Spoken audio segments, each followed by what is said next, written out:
Kabar semuanya. Saya percaya kita memasuki bulan yang kedua di tahun 2026. Itu semua oleh karena anugerah Tuhan. Kita boleh melewati bulan Januari dan saat ini kita memasuki bulan yang baru. Mari bersyukur kepada Tuhan Yesus.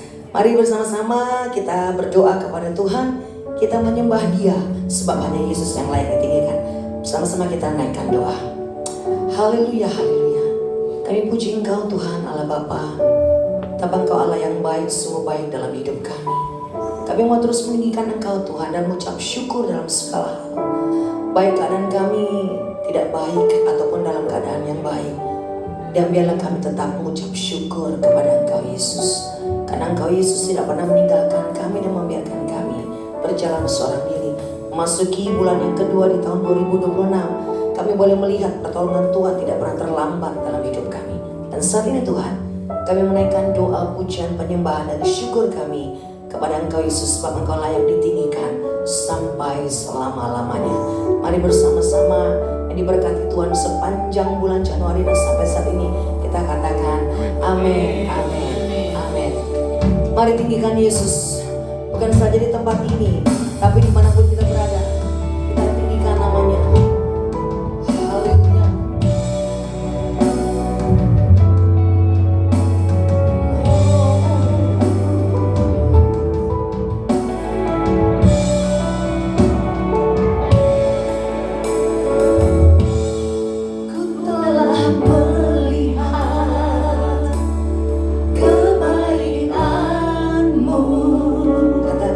Sungguh besar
Kami mau berkata Engkau Allah yang baik, sungguh baik terhadap hidup kami Tuhan sampai selama-lamanya.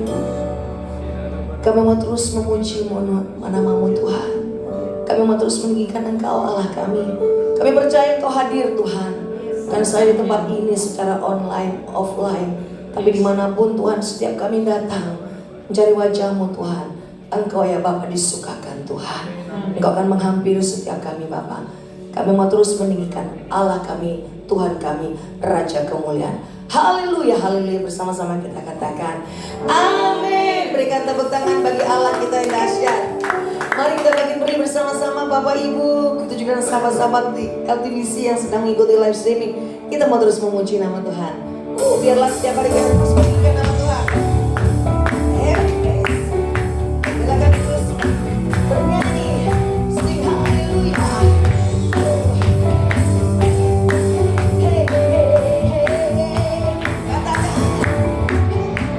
Hallelujah.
Puji nama Tuhan, silakan duduk Bapak Ibu dan juga sahabat-sahabat LTVC.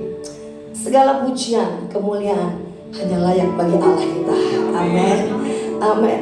Walaupun hari-hari ini kita melihat keadaan tidak baik, tapi satu hal, janji Tuhan, ya dan amin, Tuhan Yesus tidak pernah meninggalkan kita. Amin. Amin. Untuk itu, mari kita mau terus menyembah Tuhan, memuji Dia. Bukan saja dalam keadaan kita, mungkin dalam keadaan yang senang, tapi dalam segala hal kita mau berkata, Engkau baik, sungguh baik dalam segala hal Tuhan. Syakarala bakarala bakarala ura bakarala basyidi jiwaku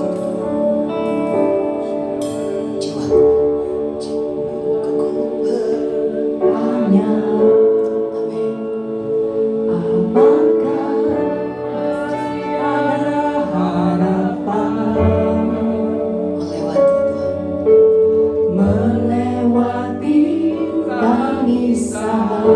rasa sesak di dada kami Tuhan, rasa sesak di dada.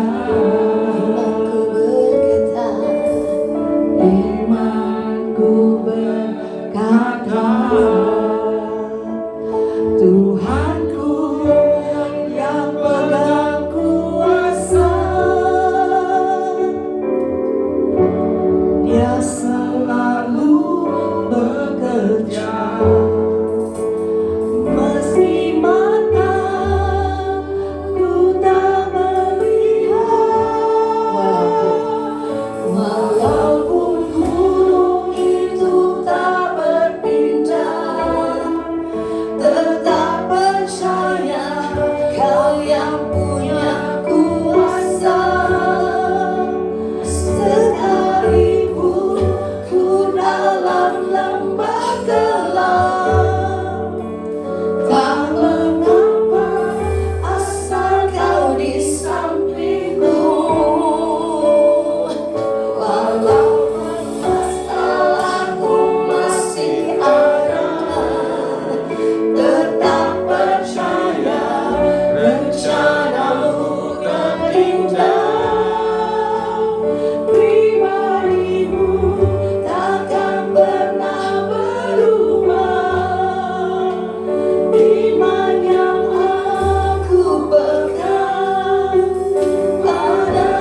kesempatan bagi kami sore ini untuk beribadah. Kami bersyukur setiap kali kami beribadah ada berkat Tuhan yang Kau siapkan buat kami. Kami bersyukur hari ini minggu yang baru di bulan Februari. Kami bersyukur Kau sudah berkati kami selama bulan Januari yang lalu. Kami percaya Kau yang berkati kami di bulan yang lalu, Tuhan yang sama juga akan berkati kami.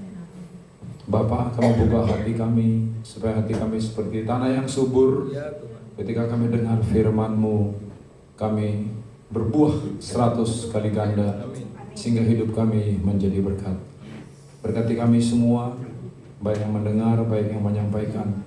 Dalam nama Tuhan Yesus kami berdoa. Amin. Amin. Silakan duduk Bapak Ibu.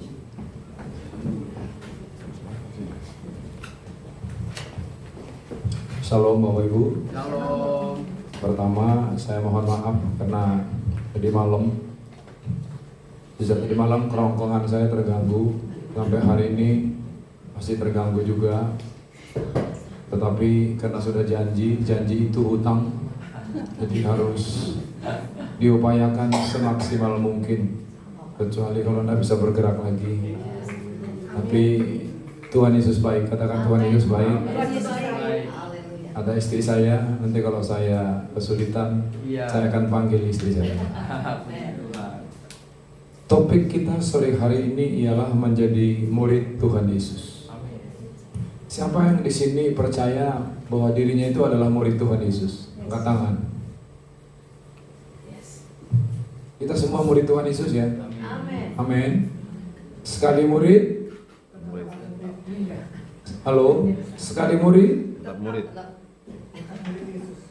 Sekali murid Tuhan Yesus? Tetap murid Tuhan Yesus. Sampai kita dipanggil Tuhan, kita berkomitmen menjadi murid Tuhan Yesus. Nah, kita baca dulu firman Tuhan. Next. Kita baca yuk sama-sama.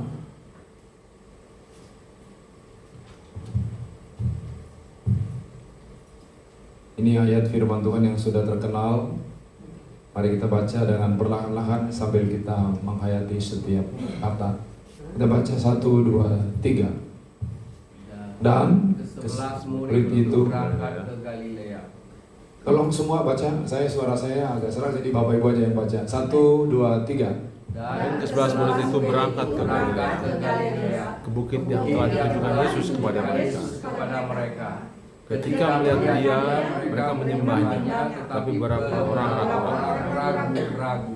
Yesus mendekati mereka dan berkata, "Kepadaku telah diberikan segala kuasa di surga dan di bumi. Karena itu pergilah, jadikanlah semua bangsa muridku, dan baptislah mereka dalam nama Bapa dan Anak dan Roh Kudus. Dan ajarlah mereka melakukan segala sesuatu yang telah kuperintahkan kepadamu. Dan ketahuilah, aku menyertai kamu senantiasa sampai kepada akhir zaman." Katakan amin. Amin. Bapak Ibu, biasanya kalau kita punya orang tua atau siapapun, kalau di akhir hidupnya dia memberikan pesan-pesan terakhir, itu biasanya kita anggap sesuatu yang sangat penting. Dan kita usahakan semaksimal mungkin melakukan pesan tersebut. Ayat yang baru saja kita baca adalah pesan-pesan terakhir Tuhan Yesus. Dikatakan, jadikanlah semua bangsa muridku. Jadi bukan hanya dikatakan sebagian bangsa, tapi semua bangsa jadi murid Tuhan Yesus. Dan dikatakan, ajarlah mereka melakukan kehendak-Ku dan jadikanlah mereka menjadi murid. Karena itu Bapak Ibu, kalau kita melakukan apa yang merupakan perintah Tuhan ini, Tuhan berjanji, "Aku akan menyertai kamu." Ya. Menyertai bukan hanya 1 hari, sampai ke akhir zaman. Jadi kita percaya kalau kita pergi memberitakan Injil, apapun, bukan harus pergi dari rumah kita, dimanapun kita bisa memberitakan. Tuhan janji kita disertai oleh Tuhan. Saya percaya kalau kita disertai Prabowo aja, saya kira ada kebanggaan khusus, betul? Kami tinggal di Sentul. Setelah Presiden Indonesia tinggal di Sentul, orang Sentul, itu banyak dampak sosial. Restoran tambah laku, tambah rame, penginapan, villa-villa, hotel tambah rame. Itu baru presiden loh. Tapi kalau Tuhan Yesus hadir dalam hidup kita, saya percaya hidup kita pasti diberkati Tuhan. Amin. Nah berikut, next. Mengapa kita harus menjadi murid? Karena yang pertama itu adalah perintah Tuhan. Katakan perintah Tuhan. Bapak Ibu, izin tanya, apa beda perintah sama undangan?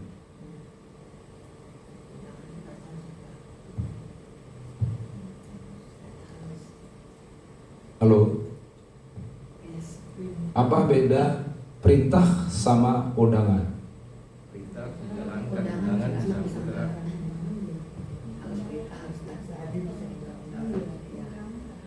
Kalau undangan tidak datang, tidak ada sanksi. Iya. Tapi kalau perintah, atasan kita itu ada sanksi, bisa dapat SP1. Ini undangan atau perintah tadi ini? Perintah. Perintah, bukan undangan loh. Ya. Jadi ini bukan satu pilihan, tetapi satu keharusan. Nah, ini yang pertama, itu perintah. Kemudian yang kedua, kenapa kita harus menjadi murid? Karena Tuhan rindu semua manusia diselamatkan. Amin. Saking kerinduannya Tuhan itu, kita semua diselamatkan.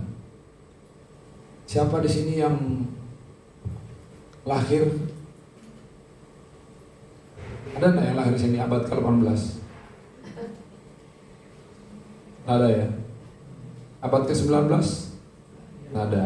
Artinya apa? Tuhan Yesus sudah mati sebelum Anda dan saya lahir. Sebelum Anda dan saya lahir, Tuhan Yesus, dikatakan Roma 5 ayat 8, Yesus mati, sudah mati buat kita ketika kita masih berdosa. Siapa yang mau mati untuk orang jahat? Kita kalau orang benar mungkin banyak orang mau bela, betul? Seperti kemarin kan viral di TV kan, istrinya dijamret, dia kejar, penjamretnya mati, kok malah suaminya dituntut. Viral, tapi akhirnya pejabat-pejabat turun tangan. Nah Bapak Ibu, tetapi Tuhan Yesus mau mati untuk orang yang jahat. Sebelum kita lahir dikatakan dia sudah mati untuk kita. Dan itu karena Tuhan rindu semua manusia diselamatkan. Yang ketiga, Tuhan Yesus naik ke sorga disaksikan oleh murid-murid. Karena itu kedatangan Tuhan Yesus juga nanti yang menyaksikan hanya murid-murid Tuhan Yesus. Amin. Makanya kita perlu menjadi murid. Jelas Bapak Ibu, ada 3 hal minimum. Pertama apa? Bapak Ibu, etikanya kalau ada yang bertanya harus dijawab. Ya, masa ada orang tanya kita diem. Ya kan? Halo, setuju? Ada 3 hal. Pertama apa? Wis lali kabeh. Perintah. Ada perintah. Yang kedua, itu loh. Tak benar di sini. Oh itu loh, kenapa nggak bisa? Itu kan. Yang pertama perintah, yang kedua karena Tuhan rindu semua. Yang ketiga apa tadi? Tuhan akan datang lagi. Yang menyaksikan Tuhan Yesus naik ke sorga adalah murid.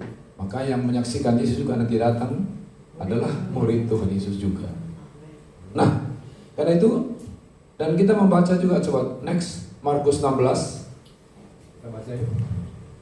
Markus 16 ayat 14 ayat 16. Silakan Bapak Ibu dengan suara yang kuat. 2, 3. Akhirnya ia menampakkan diri kepada ke-11 orang itu ketika mereka sedang makan. dan ia mencela ketidakpercayaan dan kedegilan hati mereka, oleh karena mereka tidak percaya kepada orang-orang yang telah melihat dia sesudah dibangkitkannya. Lalu ia berkata kepada mereka, pergilah ke seluruh dunia, beritakanlah Injil kepada segala makhluk. Siapa yang percaya dan dibaptis akan diselamatkan, tetapi siapa yang tidak percaya akan dihukum. Katakan amin. Amin. Jadi berkali-kali pesan Tuhan Yesus ini dicatat dalam Alkitab. Artinya apa? Itu berarti pesan yang sangat penting. Nah sekarang berikut. Apakah kalau setiap orang hari Minggu ke gereja sudah murid? Apakah kalau orang tiap hari baca Alkitab sudah murid? Saya mau ceritakan. Saya 20 tahun tiap minggu ke gereja. Tapi saya belum terima Yesus. Karena saya hanya Kristen KTP. Karena apa? Orang tua saya Kristen. Saya diajar sekolah minggu sejak kecil. Hari Minggu harus ke gereja. Ya saya taat sama orang tua. Jadi saya hari Minggu, setiap minggu seingat saya tidak pernah absen di gereja. Tetapi umur 20 tahun baru saya terima Yesus dengan cara Tuhan tersendiri di satu event yang orang tua saya tidak merencanakan event itu, tidak ikut ada karena itu organisasi yang lain. Jadi artinya saya dapat kesimpulan tidak tiap minggu orang yang ke gereja itu sudah murid Tuhan Yesus. Kalau menurut Bapak Ibu, sekarang Yesus tinggal di mana Bapak? Halo, yang wanita-wanita. Yesus tinggal di mana sekarang?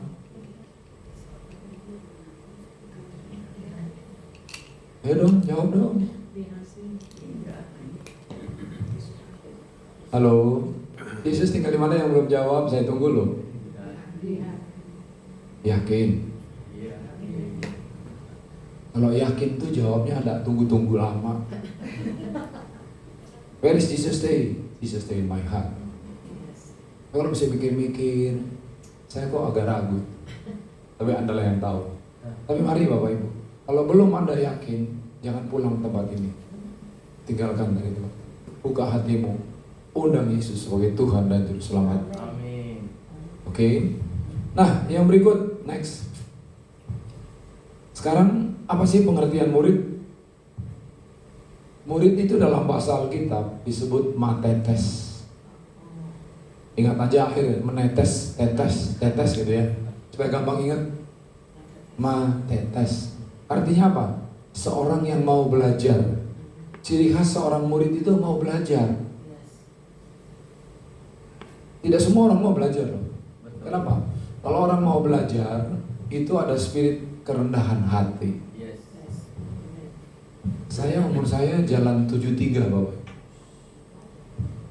Tapi sekarang saya masih menyusun disertasi.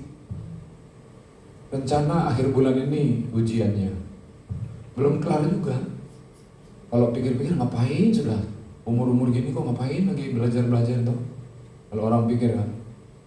Tapi saya percaya belajar itu tidak ada ruginya. Untungnya yang banyak. Wawasan kita diperluas, jelas.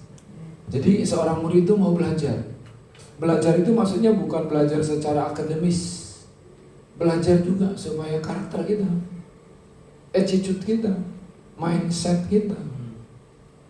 Dan biasanya orang yang Tuhan mau pakai belajar, itulah Tuhan pakai orang-orang yang ada di dekat kita. Ingat Amsal 27 ayat 17, besi menajamkan batang pisang. Amin. Jangan amin sampai amin. Pulang saya. Besi menajamkan besi. Artinya apa? Kita dipakai sesama manusia menajamkan sama manusia. Saya nanti takut suara saya pulang dari tempat ini tidak bisa ngomong. Saya panggil istri saya aja deh. Saya panggil supaya kita duet.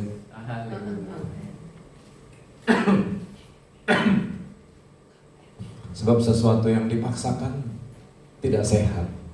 Ya, tolong ada mic-nya satu lagi. Oke, sambil menunggu, jadi kita harus terus mau belajar. Kesimpulannya, ya, mau belajar.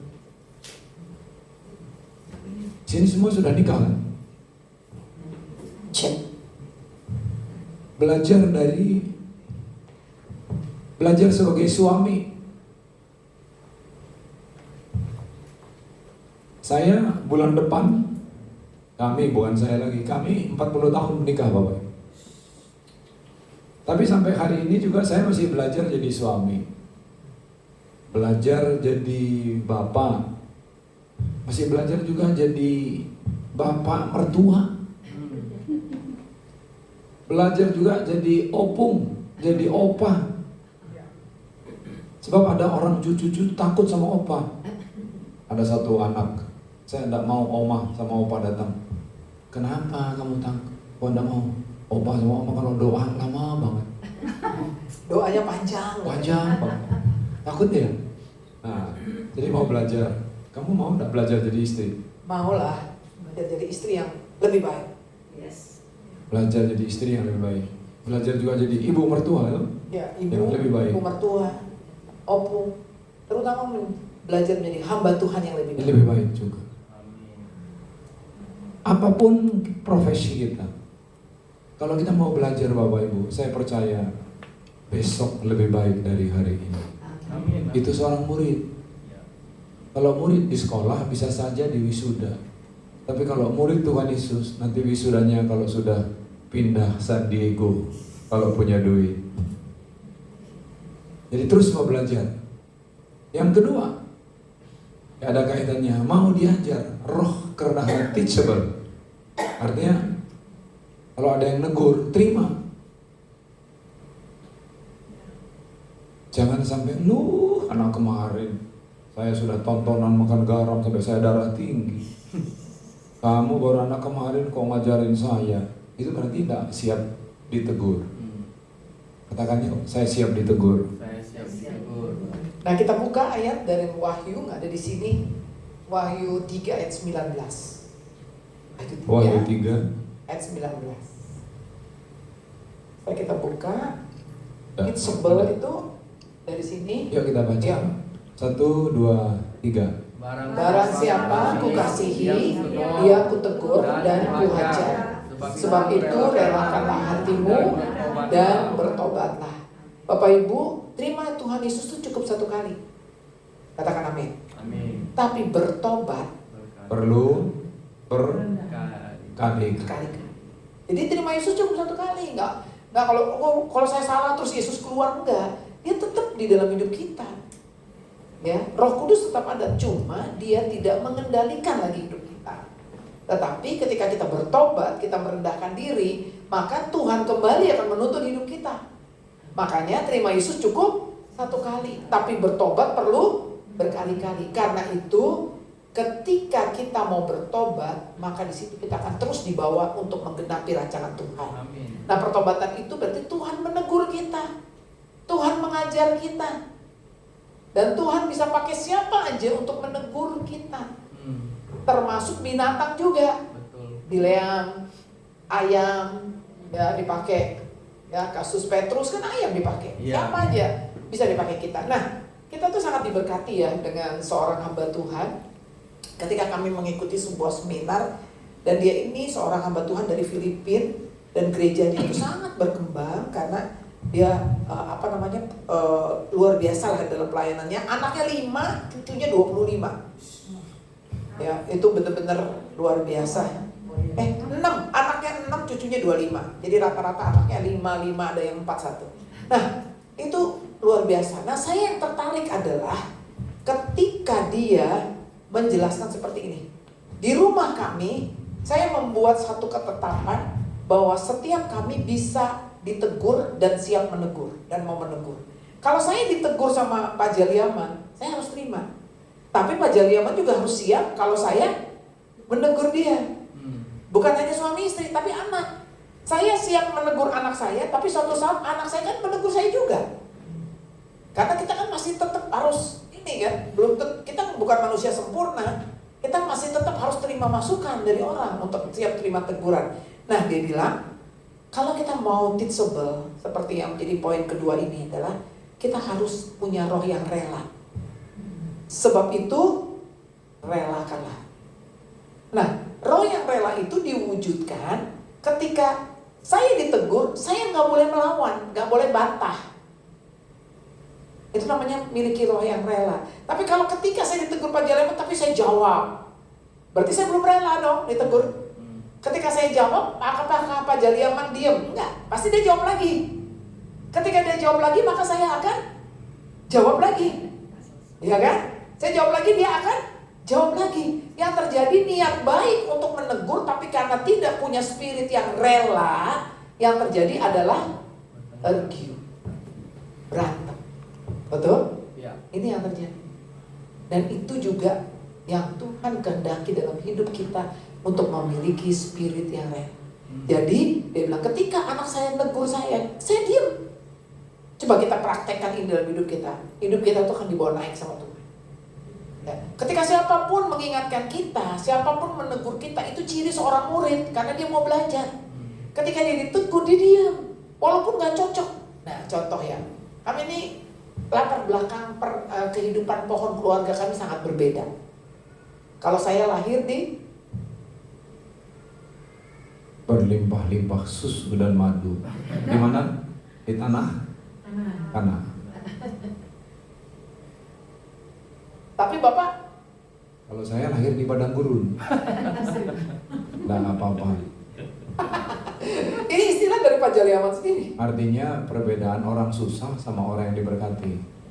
Gaya orang padang gurun sama orang tanah kanan kan beda, Bapak. Pohon keluarga yang berbeda. Kebiasaan hidup yang dibentuk orang tua saya berbeda. Dia juga punya kehidupan berbeda. Yang paling berat dalam pernikahan kami itu masalah soal value tentang uang. Karena buat saya minta uang gampang ke ayah saya, ya. Bahkan kadang-kadang minta 1 bagian bisa dikasih 2 bagian. Minta cetiau dikasih notiau, Pak. Wah, mantap. Bisa begitu, gitu ya. Itu Sama saya minta cetiau dikasih gopek. Kalau punya. Nah, sehingga saya punya pola kehidupan belanja yang cukup royal karena terbentuk dari pohon keluarga. Ketika menikah sama dia bilang, kamu tuh jangan banyak-banyak belanja. Jangan banyak-banyak belanja. Saya kan kadang-kadang beli buah, beli roti. Nanti begitu di counter Bapak Ibu, saya sortir lagi. Nggak usah. Repot kalau belanja sama kamu, nanti besok-besok saya sendiri aja. Nah, itu perbedaan. Nah, sehingga dia nasihatin saya, kamu tuh kalau belanja jangan banyak-banyak. Nah, saya waktu Secukupnya aja, saya bilang. dulu tuh saya argue. Karena menurut saya logikanya benar juga. Saya tuh ibu yang baik loh.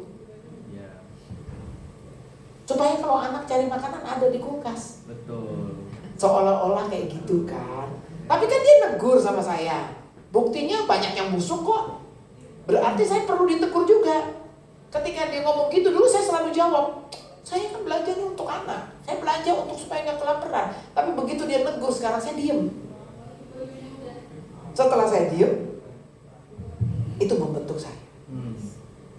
Kalau saya melawan terus, saya nggak terbentuk. Apapun yang terjadi dalam hidup kita, Tuhan tuh sayang kita. Sayang kita.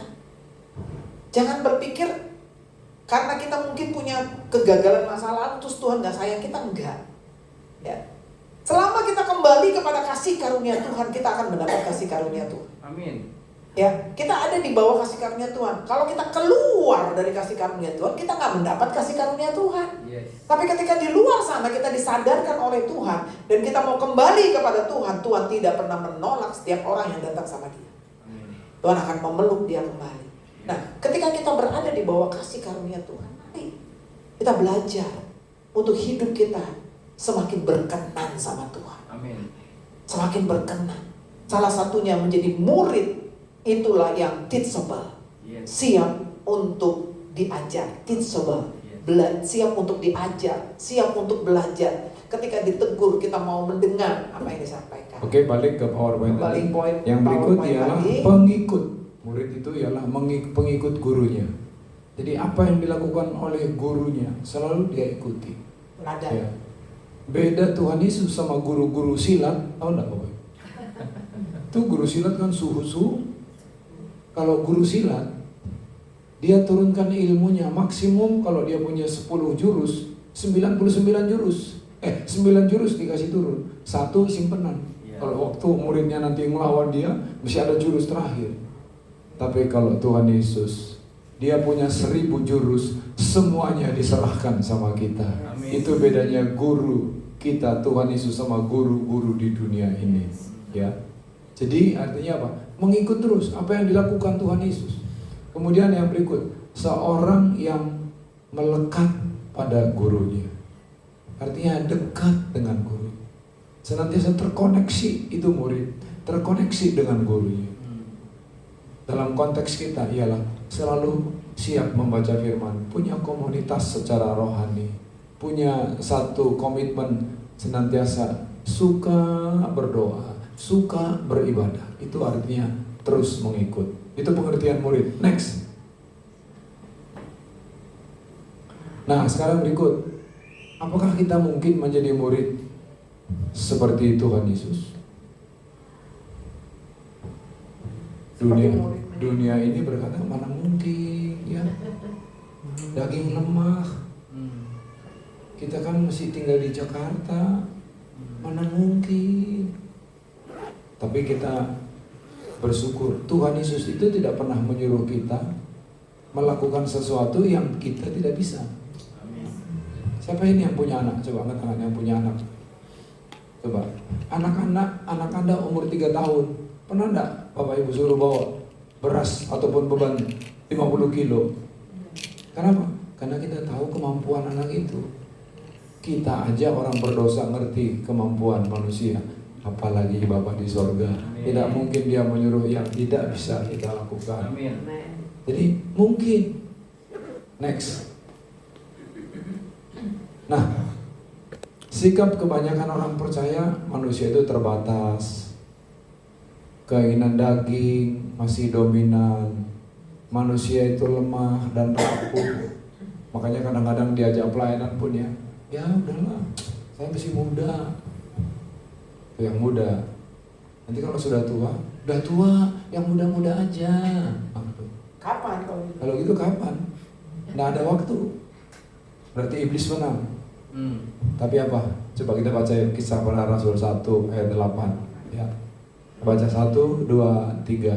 Tetapi kamu akan menerima kuasa kalau Roh Kudus turun ke atas kamu, dan kamu akan menjadi saksiku di Yerusalem dan di seluruh Yudea dan Samaria dan sampai ke ujung bumi. Nah, berarti mungkin kalau Tuhan perintahkan, tidak pernah Tuhan memerintahkan yang tidak bisa kita lakukan. Ini janji Tuhan. Jadi kita pegang ini. Kita pegang janji Tuhan ini. Next. Ya, saya mau jelaskan sedikit, jangan dipindah dulu. Kisah Rasul 1 ayat 8. Kamu akan menerima kuasa kalau Roh Kudus turun ke atas kamu. Nah, ada kata Yerusalem, menjadi saksiku di mana? Di Yerusalem. Kemudian habis Yerusalem apa? Yudea. Kemudian apa? Samaria. Dan yang tempat keempat adalah ujung-ujung bumi. Nah, ini sebenarnya gambaran dalam hidup kita. Yerusalem itu rumah kita, ya. Kemudian Yudea itu orang-orang lingkar luar kita, tetangga atau keluarga jauh gitu ya. Habis itu baru ke mana? Tadi Samaria. Samaria itu beda, seperti kita Malaysia gitu, mirip tapi di luar negara yang lain, berbeda negara yang lain, orang-orang yang ada di negara lain. Terus kemudian baru ke ujung bumi, sampai ke ujung bumi. Nah, sering kita berpikir gini, masalahku aja belum selesai, Yerusalemku aja belum selesai, masa sih saya ke ujung bumi? Seperti gitu ya. Padahal ternyata kata dan di sini, kamu akan menerima kuasa kalau Roh Kudus aku turun ke atas kamu, dan kamu akan menjadi saksiku di Yerusalem. Setelah kata Yerusalem ada kata apa Bapak Ibu? Dan, ya. Dan di mana nih? Seluruh Yudea. Kurang. Dan di seluruh Yudea enggak cukup. Dan di seluruh Yudea, betul. Dan seluruh Yudea. Habis dan seluruh Yudea baru ada kata apa lagi? Dan lagi. Dan Samaria. Setelah kata Samaria ada kata apa lagi?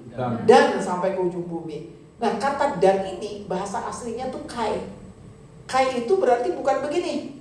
Yerusalem terima Yesus dulu semua di Yerusalem, baru pindah kemana? Yudea. Habis Yudea percaya Yesus dulu baru ke Samaria. Kalau Samaria selesai semua baru kita boleh ke ujung bumi. Bukan begitu. Kata kai di sini, kata dan di sini berarti kamu jadilah saksi di Yerusalem. Jadilah berkat di rumahmu. Tapi sementara di rumahmu belum semua bisa menerima, bukan berarti nggak boleh ke Yudea. Tapi kita tetap bisa pergi ke Yudea. Walaupun Yudea kamu belum semua, ya kamu ke Samaria. Walaupun di Samaria belum terima Yesus semua, kamu bisa sampai ke ujung bumi. Tapi artinya tempat-tempat ini tidak boleh dilupakan.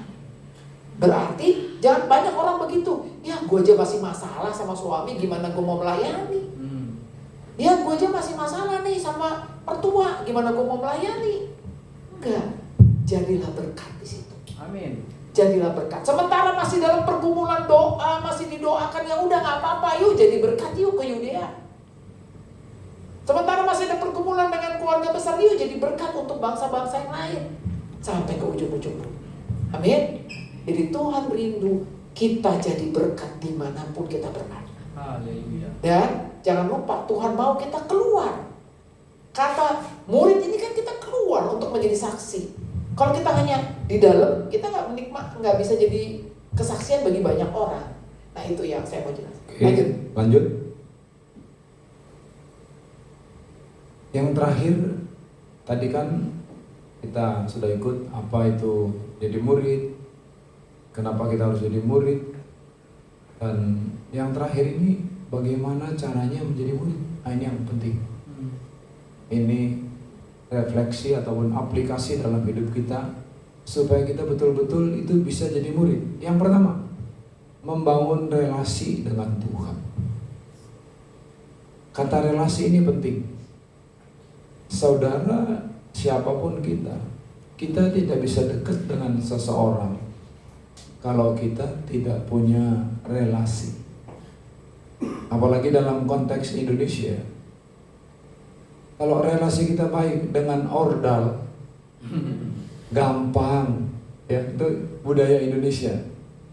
Kalau luar negeri budaya Barat, walaupun 1000 orang ordal, kalau ibaratnya pegawainya 20.000, kalau tidak syarat-syarat memenuhi, no, jelas. Indonesia ini ya begitulah, kita tidak usah salah-salahin, ya begitulah. Relasi itu penting. Jadi harus membangun relasi. Membangun relasi, kita percaya kalau kita cinta seseorang, kita selalu suka berjumpa. Saudara yang menikah, apakah saudara selalu suka berjumpa dengan pasangan Anda? Atau Pak, udah bosan Pak, dan kita pun kalau ketemu enggak nyambung lagi Pak. Tapi ada teman di pekerjaan Pak, itu kalau enak ngobrolnya Pak. Nah itu sudah lampu kuning tuh. Lampu kuning, dan kalau tidak hati-hati bisa lampu merah. Jadi kita perlu membangun relasi hubungan dengan Tuhan, bukan hanya 1 kali 1 minggu dalam ibadah, tapi setiap hari baca firman. Saya setiap hari sejak saya terima Yesus, saya komitmen setiap hari. Saya lagi baca Mazmur sekarang dan Amsal. Setiap hari. Kenapa itu? Firman itu pelita bagi kakiku dan terang bagi jalan.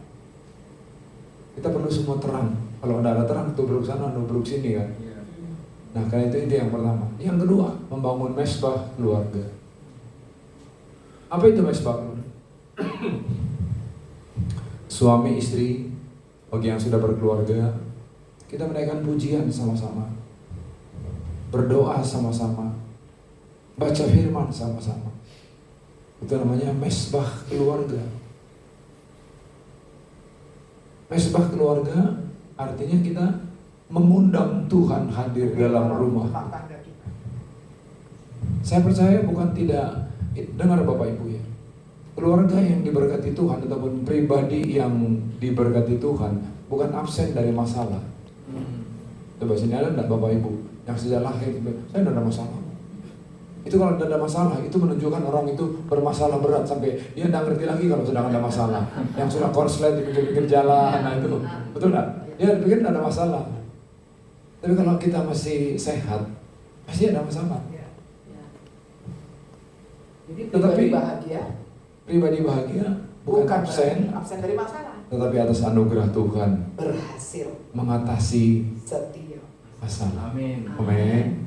Jadi kalau mau dikatakan keluarga bahagia, bukan berarti tidak ada masalah dalam keluarga.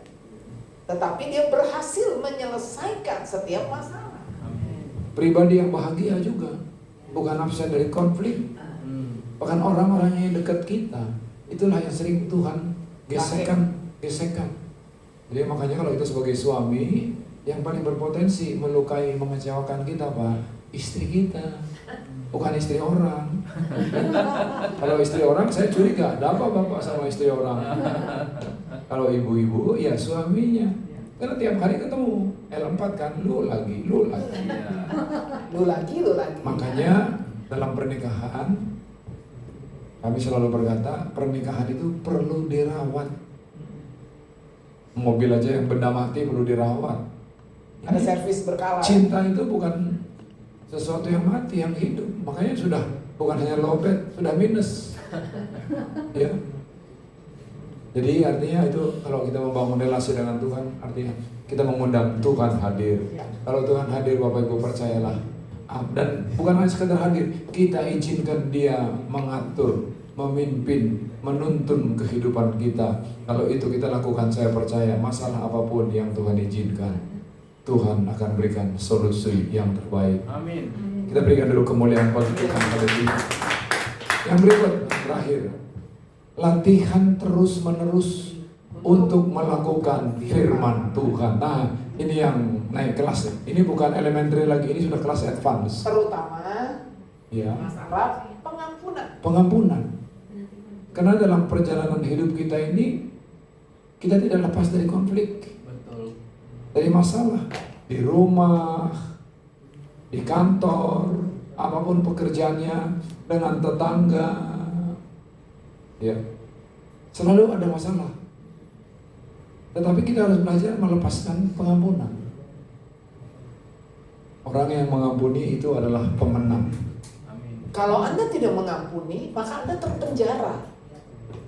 Dan orang yang terpenjara kan gak enak. Yes. Masalahnya udah sekian tahun, tapi di sini masih disimpan aja. Wah, ini bisa membuat hormonal kita juga nggak berproduksi dengan baik. Tapi kata harus siap mengampuni. Dan ingat, orang yang mengampuni itu bukan orang yang kalah, tapi Menang. pemenang. Kenapa dikatakan orang yang tidak mau mengampuni terpenjara?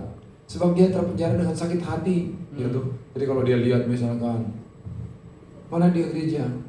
Oh dia di gereja GOB sekarang, nggak mau deh gua kalau dia ada di situ.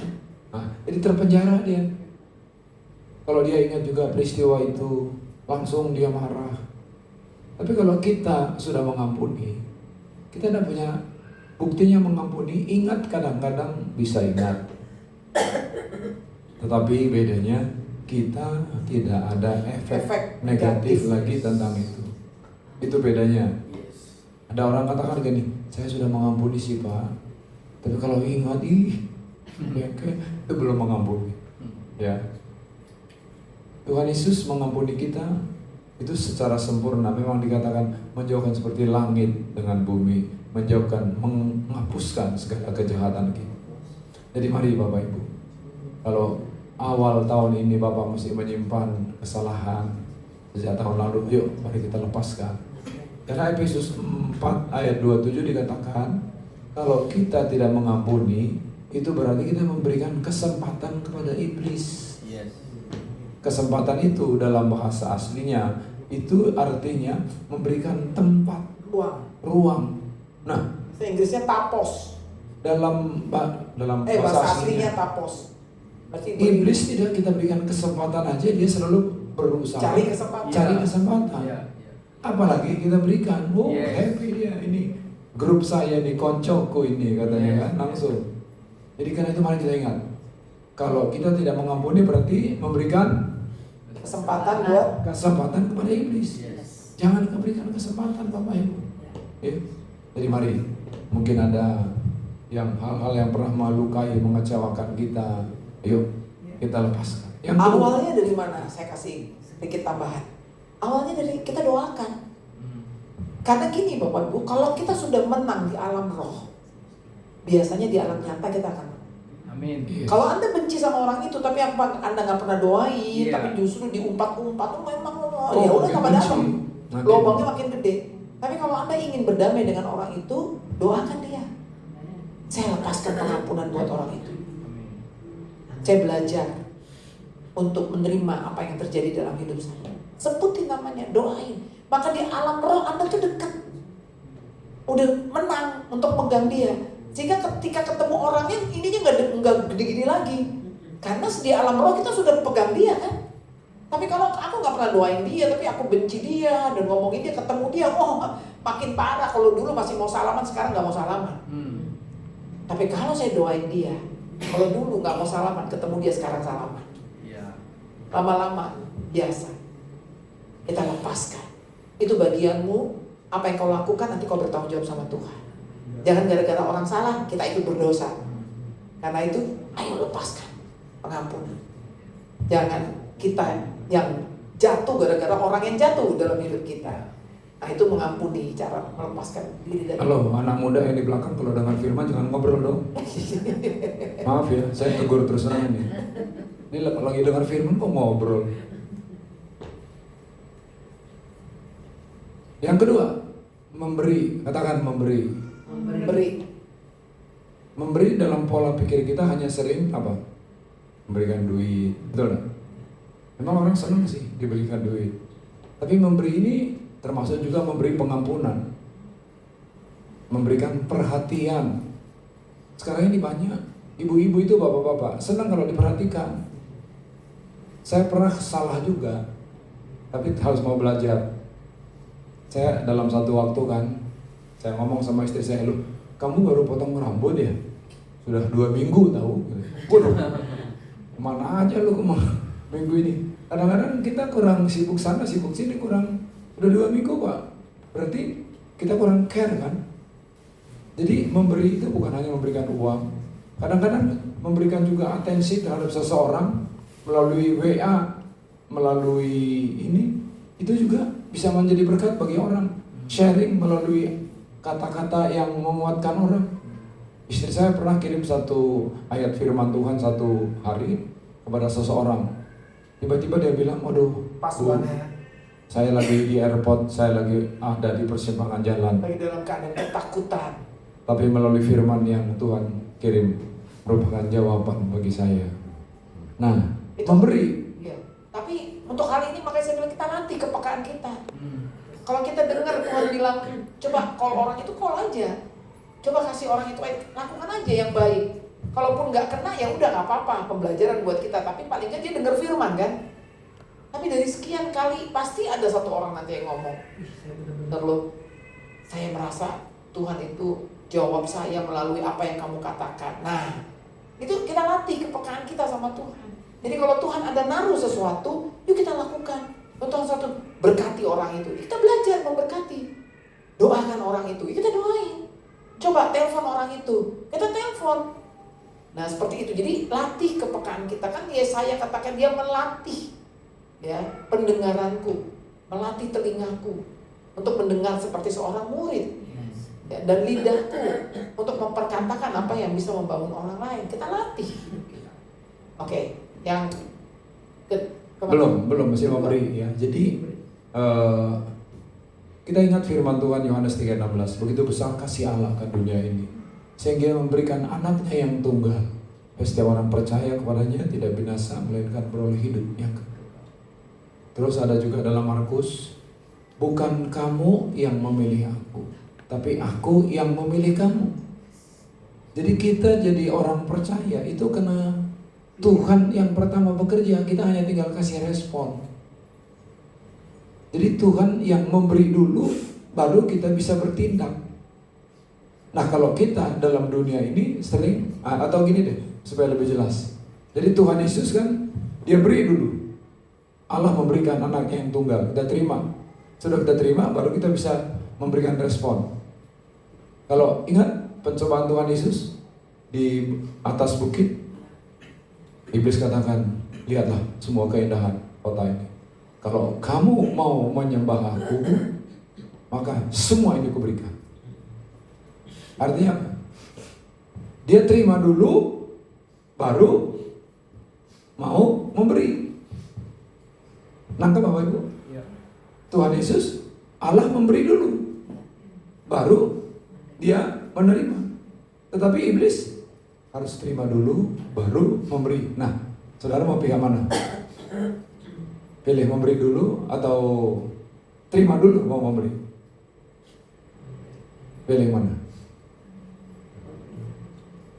Halo? Memberi dulu. Kalau terima dulu berarti pilih iblis. Kalau memberi lebih dahulu, pilih Tuhan Yesus. Nah sekarang, kalau Anda punya konflik dengan seseorang, siapa di sini yang sejak kecil sampai hari ini tidak pernah punya konflik? Angkat tangan. Tidak pernah punya masalah. Berarti kita semua pernah punya konflik. Nah kalau kita punya konflik, siapa yang terlebih dahulu memberi? Memberikan waktu, memberikan pengampunan. Memberikan pengampunan. Siapa yang terlebih dahulu minta maaf? Itulah. Halo? Ya. Mau Bapak Ibu? Mau. Jadi jangan tunggu orang itu. Dia kok terlalu sakit Mak. Kalau dia datang sih, ya saya sih mengampuni. Tapi kalau tidak, sorry Jo. Enak aja dia. Apalagi anak kemarin. Saya nggak sangka saya sudah berbuat baik, tolong dia bisa jadi orang penting gitu kan, tidak lepas dari saya. Kalau dia mau datang saya ampun, tapi kalau enggak, itu kedagingan manusia. Tapi ingat, firman Tuhan katakan, kalau orang mau merendahkan diri, diapain sama Tuhan? Ditinggikan. Tapi kalau kita meninggikan diri, diapain sama Tuhan? Mau direndahkan. Kalau Bapak Ibu rindu mau ditinggikan sama Tuhan, belajar yuk memberi terlebih dahulu. Termasuk memberi waktu membangun mesbah keluarga. Anda sukses di karir Anda, tapi kalau tidak sukses di keluarga, mau buat apa? Anda punya duit, punya ini dan itu, dikasih siapa? Betul nggak? Saya punya satu hari misalkan penghasilan saya 1M, saya tidak punya keluarga, mau buat apa? Emang saya tidur dengan uang? Enggak juga. Dan uang tidak bisa memberikan kebahagiaan tanpa Tuhan. Hanya Tuhan sumber kebahagiaan. Amin. Jadi kita belajar yuk, mari. Kalau kita mau menjadi murid, ini 3 hal ya. Mengampuni, memberi, membangun mesbah keluarga. Dilatih. Latih, ini perlu latihan. Segala sesuatu tidak ada yang memiliki skill Langsung. tanpa latihan. Baik atlet, apalagi baik juga ini singer tadi, baik pemain musik nggak bisa tuh langsung pegang ini langsung makin, nggak ada itu. Termasuk yang pegang media di belakang sana, nggak ada yang langsung perlu ini. Termasuk bapak ini juga, nggak ada yang langsung pinter jadi foto-foto, rekam-rekam, nggak ada. Semua proses. Demikian juga akan firman. Tapi kalau kita mau jadi murid, saya percaya murid itu ialah yang nanti menyaksikan ketika Tuhan Yesus juga datang. Amin. Saya undang yuk Bel maju ke depan.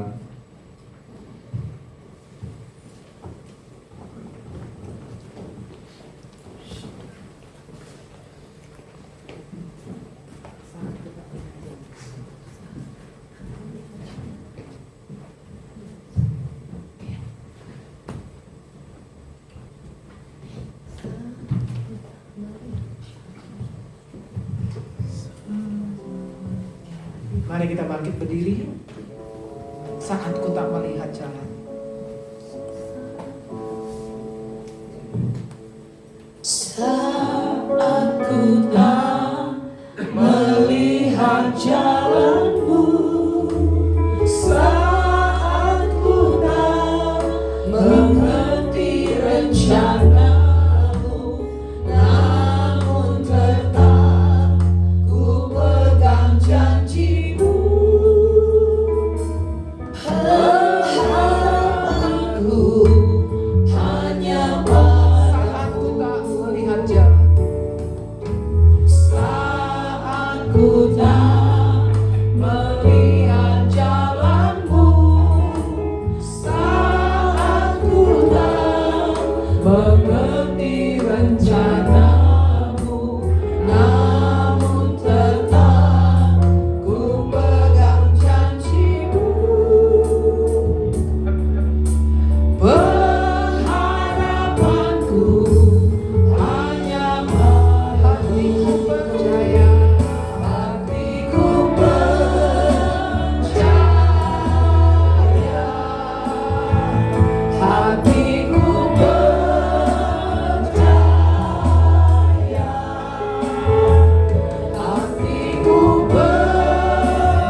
Jangan pernah kau tinggalkan kami.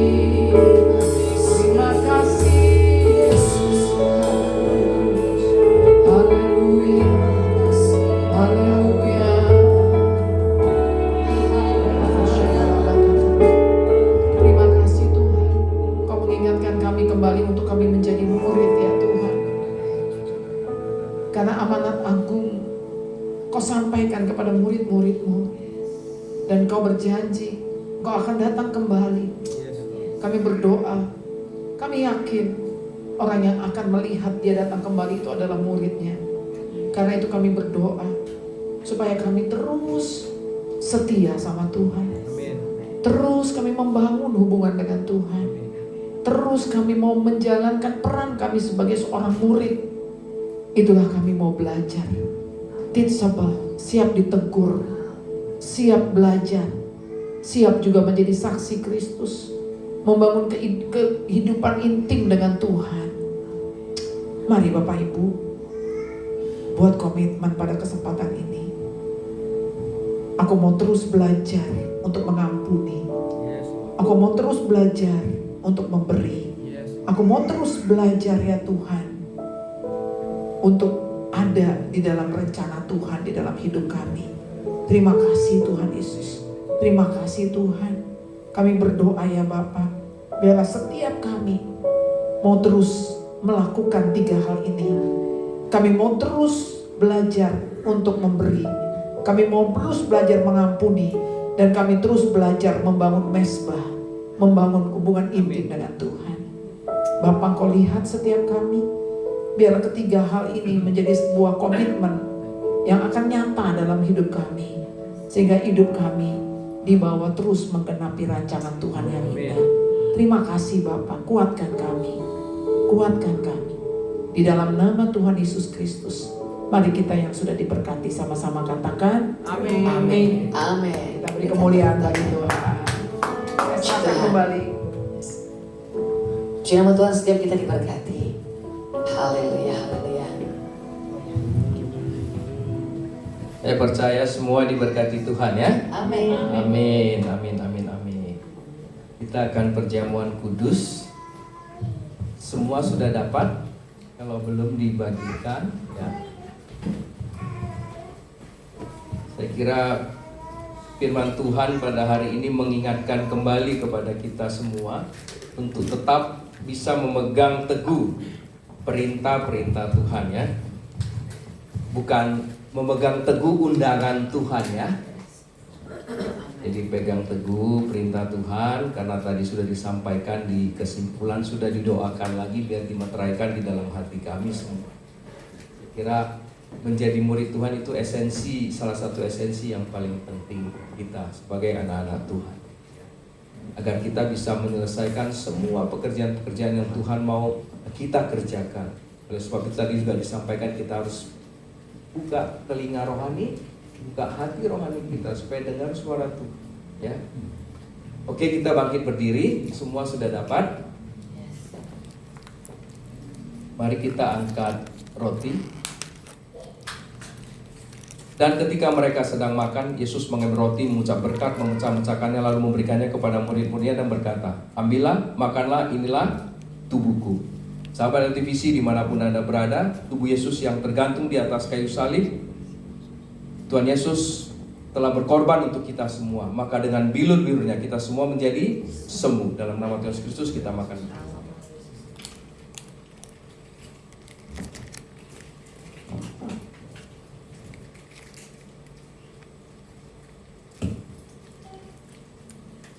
Mari kita angkat cawan bersama-sama. Sesudah itu ia mengambil cawan, mengucap syukur, lalu memberikannya kepada mereka dan berkata, minumlah kamu semua dari cawan ini, sebab inilah darahku, darah perjanjian yang ditumpahkan bagi banyak orang untuk pengampunan dosa. Sahabat TVC, darah Yesus sudah menyelesaikan semuanya, membayar lunas semua dosa dan kesalahan kita. Darah Yesus telah menguduskan kita sehingga kita layak untuk ketemu dengan Tuhan. Kita layak menjadi murid Tuhan. Mari kita minum bersama-sama.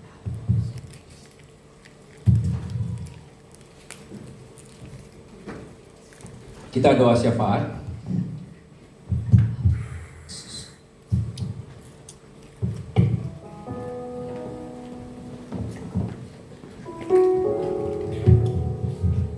boleh kita satukan hati. Tuhan Yesus, kami mengucap terima kasih dan bersyukur atas perlindungan yang telah kami terima sampai hari ini, di mana hari ini hari pertama bulan Februari. Kiranya selama bulan ini kami dapat menjalani semua kegiatan dengan baik dan Tuhan tetap selalu bersama kami. Tuhan, pakailah LTVC dan bawalah LTVC untuk menyampaikan kabar keselamatan sampai ke ujung bumi. Tuhan, kami berdoa untuk hamba-Mu Bapak Pendeta Jaliaman beserta istri yang hari ini melayani LTVC.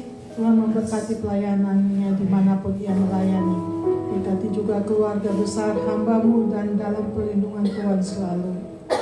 Kami juga berdoa untuk pemimpin negeri kami Indonesia, dari Presiden, Wakil Presiden, para Menteri, Kepolisian, ABRI, serta para pejabat pusat sampai daerah diberkati Tuhan. Dan mereka dapat melaksanakan tugasnya penuh tanggung jawab, tulus, takut Tuhan, dan jauhkan mereka dari korupsi yang dapat merugikan masyarakat Indonesia. Kami juga berdoa agar Indonesia di tahun 2026 dan ke depannya Tuhan bawa menjadi negara yang sehat, adil, perekonomian yang kuat, bertoleransi agama yang baik, masyarakatnya hidup sejahtera. Kami juga berdoa kepadamu ya Bapa, kiranya kota Jakarta di mana tempat kami tinggal selalu dalam penyertaan-Mu. Para pemimpin kota Jakarta diberi hikmat keadilan agar dapat memerintah dengan bijaksana dan takut akan Tuhan. Bagi warga Jakarta memiliki kasih, kebaikan, jauhkan mereka dari kebencian, perpecahan, dan kejahatan. Dan jauhkan kota Jakarta dari bencana, kriminalitas, dan hal-hal yang merusak moral. Tuhan, berkati semua sahabat LTVC dimanapun berada. Apapun yang menjadi persoalan para sahabat LTVC, kiranya Tuhan buka jalan dan dapat diselesaikan dengan baik. Bagi yang sakit dipulihkan oleh bilur-bilur Tuhan Yesus. Kami berdoa agar para sahabat LTVC tetap setia berjalan bersama Engkau ya Bapa, dan beri kami roh yang rela jika kami ditegur. Terima kasih Tuhan Yesus atas doa-doa yang kami sampaikan kepadamu. Kini tiba saatnya kami terima berkat dari Engkau ya Bapa.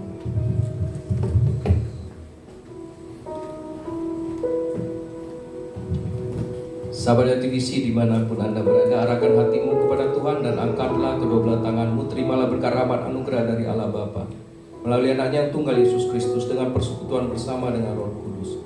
Tuhan, kami berdoa Engkau membuka tingkap-tingkap langit, berkat rohani dan jasmani dicurahkan kepada semua sahabat-sahabat LTVC, sehingga semua sahabat LTVC bisa menerima berkat ini, dan semua sahabat LTVC bisa menyadari bahwasanya kehidupan ini menjadi murid Yesus adalah salah satu tugas yang harus dijalankan. Bapa di surga, kami bersyukur hari ini Engkau mengirim hamba-Mu dan istrinya untuk melayani kami di tempat ini, membuat mata rohani kami semakin terbuka Tuhan, agar kami tetap setia kepada Tuhan Yesus. Terima kasih Tuhan. Mari yang percaya sama-sama katakan amin. Puji nama Tuhan. Tuhan Yesus memberkati kita semua.